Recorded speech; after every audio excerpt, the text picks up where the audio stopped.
Data দিয়ে রান্না হয়েছে মজাদার চোষা। এটা আমরা খেতে অনেক ভালোবাসি। আসসালামু আলাইকুম, কেমন আছেন আপনারা সবাই? চলে আসলাম নতুন আরও একটা রান্নার ভিডিও নিয়ে। রান্না হবে ডাটার চোষা, মানে সরিষা বাটা দিয়ে শক্ত শক্ত ডাটা রান্না করলে সেটাকে আমরা চোষা বলি আমাদের এলাকার ভাষায়। প্রথমেই চুলায় একটি প্যান দিয়ে প্যানের মধ্যে পরিমাণ মতো তেল দিয়ে পেঁয়াজ কুচি কিছু দিয়ে বাদামি করে একটু ভেজে নেব। আর চোষার ডাটাগুলো কেটে ধুয়ে পরিষ্কার করে একটু ভাপিয়ে রাখা হয়েছে আলাদা করে। এখন এখানে সব মশলা বাটা, এর মধ্যে আছে জিরা, পেঁয়াজ, সরিষা, রসুন, সব কিছু একসাথে পেস্ট করে নিয়েছি। এখন সেটাই দিয়ে নিলাম।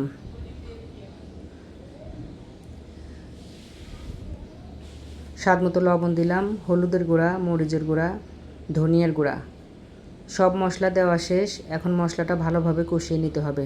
চোষা রান্না করা কিন্তু খুবই সহজ, কিন্তু এই শক্ত ডাটাগুলো সবসময় পাওয়া যায় না। এই ডাটাগুলো ছোটোবেলায় আমরা দেখতাম বাড়িতে যখন ডাটা লাগাতো, ওই ডাটাগুলো নরমগুলো খাওয়া শেষে যখন শক্ত শক্ত হয়ে যেত সেগুলো দিয়ে আমার দাদি এভাবে রান্না করতো চোষা ডাটা। ডাটাগুলো কিন্তু কেটে ধুয়ে পরিষ্কার করে রাখাই ছিল আগে। এখন দিয়ে নিলাম। মশলার সাথে ডাটাগুলো সময় নিয়ে কষাতে হবে। আর এই ডাটা রান্না করার সময় একটা সিক্রেট জিনিস দিলে এটা খেতে হয় আরও বেশি টেস্টি, সেটা লাস্টের দিকে দিয়ে দেব, এখনই বলছি না। মশলার সাথে ডাটাটা ভালোভাবে কষিয়ে নিয়ে ঝোলের পানি দিয়ে দিতে হবে। সরিষা বাটার ঘ্রাণ আর ডাটা খেতে কী যে দুর্দান্ত টেস্ট হয়, এটা একদম ছোটোবেলার স্বাদে ফিরে যাই। আমার দাদি এটা রান্না করে একদম চুলার উপরে বসে প্লেট ভর্তি করে দিত, মানে ভাত ছাড়াই খাওয়ার জন্য। আর গ্রেভিগুলো দিয়ে ভাত খেতে অনেক বেশি মজা লাগে।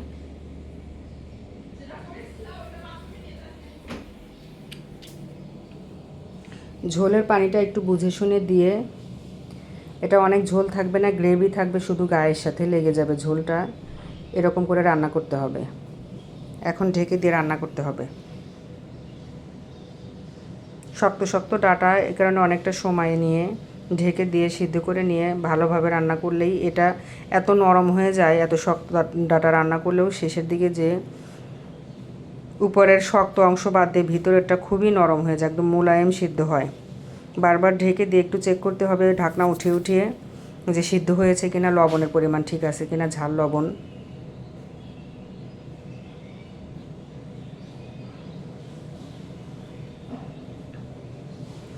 ঝোলটা আরও টানিয়ে নিতে হবে, মানে শুকিয়ে নিতে হবে। রান্নাটা প্রায় কমপ্লিট হয়ে গেছে।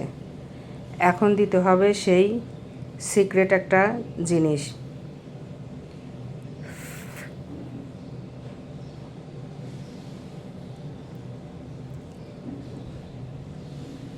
সেটা হচ্ছে চিনি। আমরা এটার মধ্যে রোস্টের মতো চিনি ব্যবহার করি, একটু মিষ্টি মিষ্টি হলে এই চোষা ডাটা রান্না করা খুবই ভালো লাগে, মানে টেস্টের ব্যালেন্স ভালো হয়। সরিষা বাটা, শক্ত ডাটা আর একটু মিষ্টি মিষ্টি, জাস্ট অসাধারণ একটা খাবার জিনিস এটা।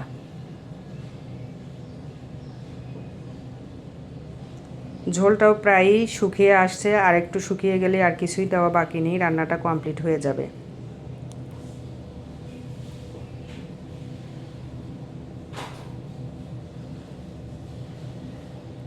রান্না কিন্তু আমার একদম কমপ্লিট, ঝোলটা একদম শুকিয়ে গেছে। আল্লাহ হাফেজ।